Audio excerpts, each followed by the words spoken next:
ဒီနေ့ sharing လုပ်ပေးမယ့်အကြောင်းအရာလေးကတော့ product photography နဲ့ပတ်သက်ပြီးတော့သိထားရမယ့်အခြေခံအကြောင်းအရာလေးတွေပဲဖြစ်ပါတယ် product photography ဆိုတာကတော့ကိုယ့်ရဲ့ product တွေကိုဒီ commercial purpose အတွက်ဒီလိုမျိုး studio ခန်းထဲမှာ lighting တွေတခြားပေးပြီးတော့ဓာတ်ပုံရိုက်တဲ့ process တစ်ခုပေါ့နော်ဒီ tutorial မှာတော့ DeFi Runner ကိုသုံးပြီးတော့ product photography တွေကိုဘယ်လိုဖန်တီးလို့ရလဲဆိုတာကို sharing လုပ်သွားမှာဖြစ်ပါတယ်အဲ့တော့အရင်ဆုံးက backdrop တစ်ခုစပြီးတော့စောက်ရမယ်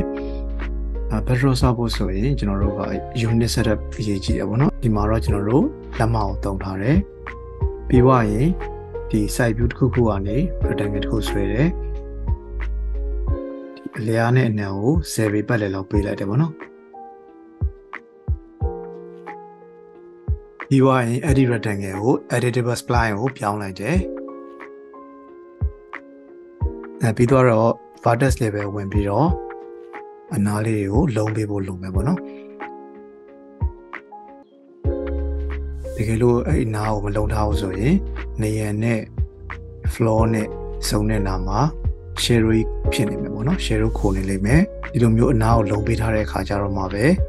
ဒီ shadow ကပျောက်သွားမယ်ပေါ့နော်ပြီးသွားပြီဆိုရင်မလိုအပ်တဲ့ segment တွေကိုဖြတ်ပလိုက်ပြီးတော့ extrude modifier တင်လိုက်တယ်ပေါ့နော်15ပေလောက်ဆွဲထုတ်လိုက်ရပြီပြီးသွားရင် shell modifier တင်လိုက်ပြီဆိုရင်ကျွန်တော်တို့ကဒီလိုမျိုး backdrop လေးရလာပြီပေါ့နော်ပြီးတော့မှကိုပြချင်တဲ့ product ကိုဒီ backdrop ရဲ့ center မှာလာထားလိုက်ရင်ပြီးသွားပြီပေါ့နော်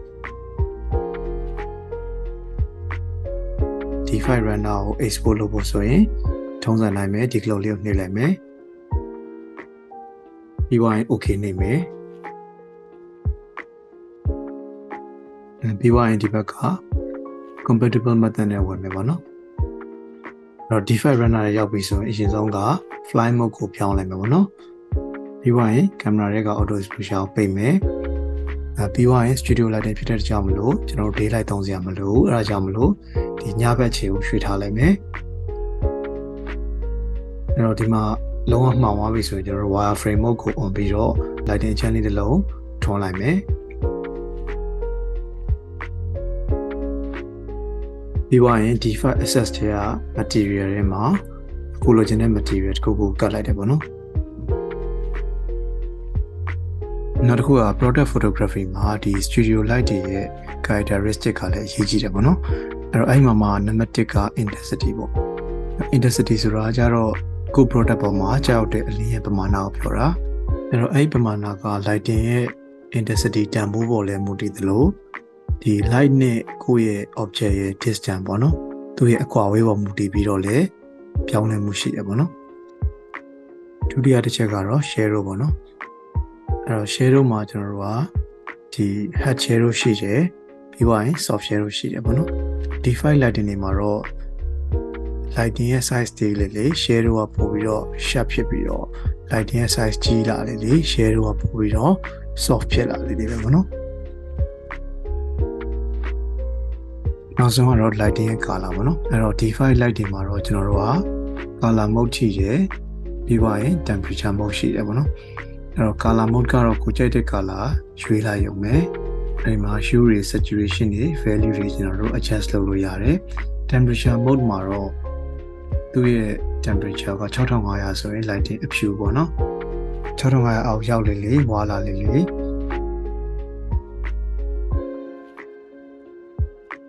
6500အထက်ကိုရောက်လေပို့ပြီးတော့ပြလာလေပဲပေါ့နော် product photography မှာမဖြစ်မနေသိထားရမယ် 3 point lighting technique ကိုဆက်ပြီးတော့လေ့လာကြည့်အောင်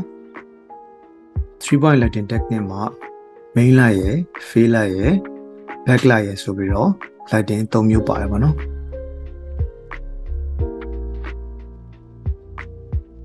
တော့မှောင်နေတဲ့အခန်းတစ်ခန်းထဲမှာ lighting တစ်ခုစပြီးတော့ထိုးလိုက်တာနဲ့ highlight နဲ့ shadow နဲ့ပေါ်လာတယ် main light ရဲ့အဓိက function ကတော့ highlight နဲ့ shadow ကို provide လုပ်ပေးပြီးတော့ကို product ရဲ့တူတွေကိုပေါ်လည်စေတာပေါ့နော်အဲ့တော့ main light တွေကိုဘယ်လိုနေရာတွေမှာထားလို့ရလဲဆိုတာကိုဆက်ပြီးတော့လေ့လာကြည့်အောင်ပထမဆုံးအနေနဲ့ top light ပေါ့နော် top light မှာကျတော့ main light ကို product ရဲ့အပေါ်တက်မှာထားတာ highlight တွေကအပေါ်ဘက်မှာရှိပြီးတော့ shadow တွေကအောက်ဘက်မှာပေါ်နေလိမ့်မယ် နောက်တစ်ခုကကြတော့ side light ပေါ့နော် side light ဆိုတာကြတော့ main light ကို product ရဲ့ဘယ်သို့မဟုတ်ညာဘက်ချမ်းမှာထားတာအဲ့တော့တစ်ဖက်မှာ highlight ပေါ်ပြီးတော့နောက်တစ်ဖက်မှာ shadow ပေါ်နေလိမ့်မယ်နောက်တစ်ခုက front light ပေါ့နော်ဒီမှာတော့ lighting ကိုရှေ့တက်ကနေပေးတယ်front light ကိုကျွန်တော်တို့က flat light လို့လည်းခေါ်တယ်ဘာလို့လဲဆိုတော့သူ့မှာ highlight ကပုံများပြီးတော့ shadow တိတ်မတွေ့ရတဲ့အတွက်ကြောင့်မလို့lighting က flat ဖြစ်နေပေါ့နော်အဲကြောင့်မလို့သူ့ကို flat light လို့လည်းခေါ်တယ်နောက်တစ်ခုက backlight ကကြတော့ကို product ရဲ့နောက်ဘက်ကနေ lighting ကိုပေးတာ product ရဲ့အနားသက်လေးတွေမှာပဲ highlight ကိုတွေ့ရပြီးတော့ channel area တွေမှာ shadow ပိုင်းများနေလိမ့်မယ်နောက်တစ်ခုကတော့ below lighting ကကြတော့ main light ကိုဒီ product ရဲ့အောက်ဘက်ကနေပင့်ပြီးတော့ပေးတာပေါ့နော်အဲ့တော့ highlight ကအောက်ဘက်မှာရှိပြီးတော့ shadow တွေကအပေါ်ဘက်ကိုဒီလိုမျိုးတက်နေတာတွေ့လိမ့်မယ်ဒီလို lighting မျိုးကို stage light လို့လည်းခေါ်တယ် bush light လို့လည်းခေါ်တယ်ပေါ့နော်နောက်ဆုံးတစ်ခုကတော့ top frontal lighting ပေါ့နော်အဲ့တော့သူ့ကို Rembrandt light လို့လည်းခေါ်တယ်ဘာလို့လဲဆိုတော့ဒီပကြီးဆရာ Rembrandt ကသူ့ရဲ့ painting တွေမှာဒီ lighting ကိုတော်တော်များသုံးခဲ့လို့ပေါ့နော် top frontal light ကိုချိန်တဲ့အခါကျရင် top view ကကြည့်တဲ့အခါကျရင် light ရဲ့ position က45 degree မှာရှိရပြီပေါ့နော်ပြီးသွားရင် front view ကကြည့်တဲ့အခါကျရင်လည်းဒီလိုမျိုး45 degree မှာရှိရမယ် left ကနေကြည့်တဲ့အခါကျရင်လည်း45 degree မှာရှိရမယ်သဘောကတော့ဒီလိုစောင်းစောင်းလေးထိုးလိုက်တဲ့သဘောပေါ့နော် Rembrandt light ရဲ့ထူးခြားချက်ကတော့ဒီနားမှာရှိတဲ့ triangle highlight လေးပဲဖြစ်တယ်အဲ့တော့ကိုပေးခြင်းတဲ့ mood ပေါ်မူတည်ပြီးတော့ main light တွေကိုနေရာမျိုးမျိုးထားလို့ရတယ်ပေါ့နော်နောက်တစ်ခုကတော့ fade light အဲ့တော့ fade light ကကြတော့ main light ကြောင့်ဖြစ်လာတဲ့ shadow area မှာရှိတဲ့ detail တွေကိုနည်းနည်းလေးပို့ပြီးတော့ပေါ်လာအောင်ဖြည့်ပေးတဲ့ lighting ပေါ့နော်အဲ့တော့ fade light ရဲ့ intensity က main light ထက်ကျော်လို့မရဘူးအဲ့တော့ fade light ကိုထားတဲ့အခါကျရင် intensity ကိုသတိထားပြီးတော့ချိန်ရတယ်လို့ဒီ object နဲ့ fade light ရဲ့ distance ကိုလည်းသတိထားဖို့လိုတယ်ပေါ့နော် fade light intensity ပေါ်မူတည်ပြီးတော့ contrast ကဒီလိုမျိုးကွာသွားမယ်ပေါ့နော်နောက်ဆုံးတစ်ခုကကြတော့ backlight ပေါ့နော်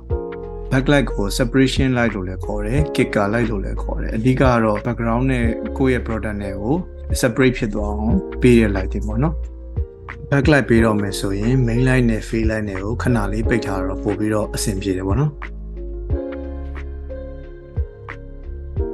အဲ့တော့ backlight ပေးလိုက်ခြင်းအပြင်ကိုယ့်ရဲ့ product မှာဒီလိုမျိုး light ring လေးတွေပေါ်လာမယ်အဲ့တော့ main light ရယ် fade light ရယ်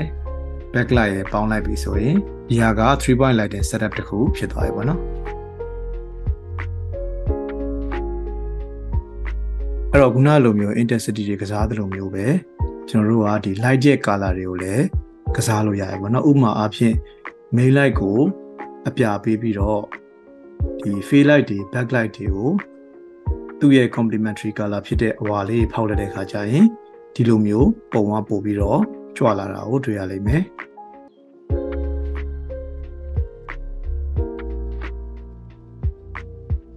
နောက်ဆုံးတစ်ခုကတော့ background light ပေါ့နော်အဲ့တော့ background light ကတော့ဒီအနောက်မှာရှိတဲ့ backdrop ရဲ့ texture ကိုပေါ်အောင်ပေးတဲ့ lighting ပေါ့နော် background light ပေးမယ်ဆိုရင်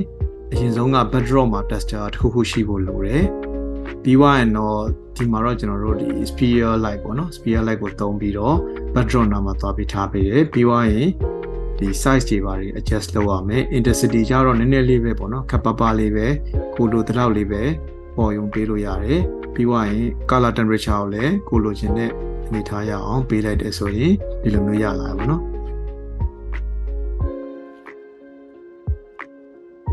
အဲ့တော့ဒီသဘောတရားတွေကိုအသုံးချပြီးတော့ဒီလိုမျိုး product runner လေးတွေဖန်တီးလို့ရတယ်ပေါ့နော်အဲ့တော့တစ်ခါလေကြာရင်ကျွန်တော်တို့ကအဖြူ background နဲ့ runner ချပေးရတဲ့ကိစ္စမျိုးတွေရှိတယ်ပေါ့နော်အဲ့ဒီခါကြာရင်ဒီနောက်က backdrop ကိုအဖြူအောင်ပြန်ထားမယ်ပြီးသွားရင် environment တွေက HDR နဲ့မှာဒီ white background ရွေးလိုက်တယ်ဆိုရင်ဒီလိုမျိုးအဖြူ background ရလာလိမ့်မယ်ပြီးသွားရင်တော့ main light တွေ fade light တွေ backlight တွေကိုလိုချင်သလိုပြန်ချိန်ပြီးတော့ banner ချလိုက်ရင်ဒီလိုမျိုးအဖြူ background နဲ့ရလာပါတော့ တကယ်လို့ကိုကအဖြူ background မသုံးချင်ဘူးတခြား background သုံးချင်တယ်ဆိုရင်လည်းဒီ backdrop ရဲ့ color ကိုသွားပြီးတော့ပြောင်းလိုက်ရုံပဲပြီးသွားရင် runner ပြန်ချရင်ဒီလိုမျိုးလေးရလာမယ်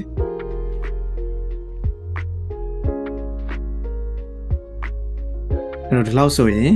product photography နဲ့ပတ်သက်ပြီးတော့အခြေခံအကြောင်းအရာလေးတွေကိုသိသွားမယ်လို့ထင်ပါတယ်အဲ့တော့အပိုင်းနဲ့မှာတော့ဒီထက်ပိုပြီးတော့ advanced ဖြစ်တဲ့ technique တွေကို sharing လုပ်ပေးသွားမှာဖြစ်ပါတယ်